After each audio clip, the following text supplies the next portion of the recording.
Hey, grab a cup. Let's talk for a couple minutes. Today, I want to start with a confession. Because you see, there was a time in my life where I was praying, and I mean really praying for opportunity. I wanted the growth, I wanted the influence, I wanted the big moments. I wanted the momentum. But if I'm being honest with you, my habits couldn't sustain even a little bit of any of that. I wanted the outcome, but I didn't want the daily boring discipline that was required to hold it. And I realized later that God wasn't withholding favor from me, He was actually protecting me. He was protecting me from collapsing under the weight of a platform that my character wasn't strong enough to hold yet. That's when this proverb stopped being inspirational and kind of got a little confrontational. The proverb says, "Diligent hands rule, but laziness ends in forced labor." This isn't poetry, it's a blueprint. It doesn't say diligent hands might rule, it says they will. And it doesn't say laziness leads to rest, it actually says that it leads to something much more dangerous, the loss of control. Today we're talking about why consistency is the only thing that decides whether you lead your life or whether life leads you. You see, there's a trap of the shortcut. We live in a culture that is absolutely addicted to the shortcut. And if I'm being honest, at times I've fallen into it as well. We want the viral breakthrough, we want the overnight success. We want the calling without the character. We celebrate outcomes, and at times we completely ignore obedience. But the proverb isn't talking about shortcuts, it's talking about stewardship. And in fact, it draws the line between two different trajectories in our lives. It doesn't categorize people by how much talent they have or how much money they started off with. It categorizes them by their hands. Are they diligent or are they lazy? And the result isn't heaven or hell, it's rule or forced labor. So what does it actually mean to rule? When we hear the word rule, we often think of CEOs or maybe even politicians. But in this context, it's talking about governance. Can you govern your time? Can you govern your emotions? Can you govern your finances and your direction? Diligent hands rule themselves first. They don't get dragged around by urgency. They don't live in reaction mode, waiting to see how they feel before they get to work. But they decide, they structure, and they repeat it over and over again. Ruling starts internally before it ever shows up externally. If we can't rule our morning, can we rule our mission? I also found it interesting that the proverb mentioned that laziness ends in forced labor. What's that? Is it your job? Or is it about losing the right to choose in life? An example of forced labor is when your schedule controls you because you didn't choose to manage your time.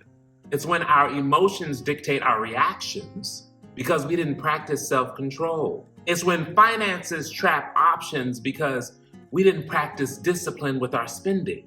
I want you to hear this. Forced labor is the natural, inevitable outcome of avoided discipline. We can look free on the outside, nice car, nice house, and still be living in forced labor because we lost the authority to say no to our impulses. So is there any place in your life that you currently feel like you've lost your right to choose? Is it possible that forced labor is just the harvest on your season of avoided discipline? Most people think laziness means sitting on the couch doing nothing. But if I can offer you a different perspective, laziness isn't necessarily just sitting on the couch doing nothing. Laziness is inconsistency. So we can be incredibly busy and still be lazy. You can be tired and still be undisciplined. We can be productive in the easy stuff while avoiding the right work that actually requires endurance from us. Laziness is starting strong and finishing weak. It's replacing consistency with intensity. And laziness rarely announces itself with a bullhorn. It whispers, "I'll do it tomorrow. I just need a break. I'm waiting for clarity." But very often, we aren't waiting on God for clarity. God is waiting on us for an obedient, consistent effort. And when we talk about diligence, diligence isn't burnout. It isn't grind culture. It's not striving for your worth.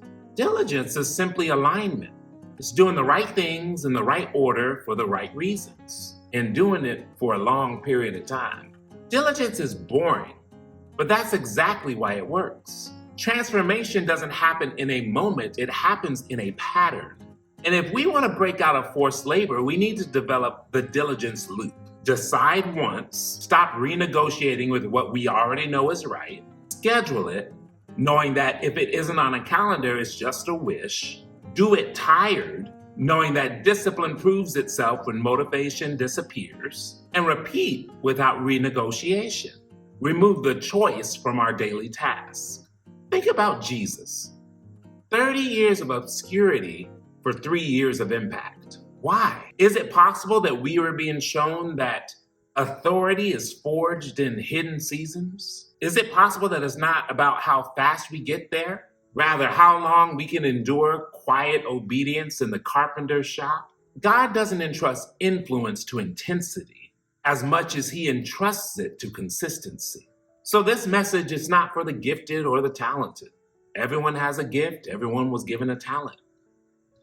This message is for the faithful because our lives can be accelerated in a moment, but we will never bypass the discipline required to stay there once we get there.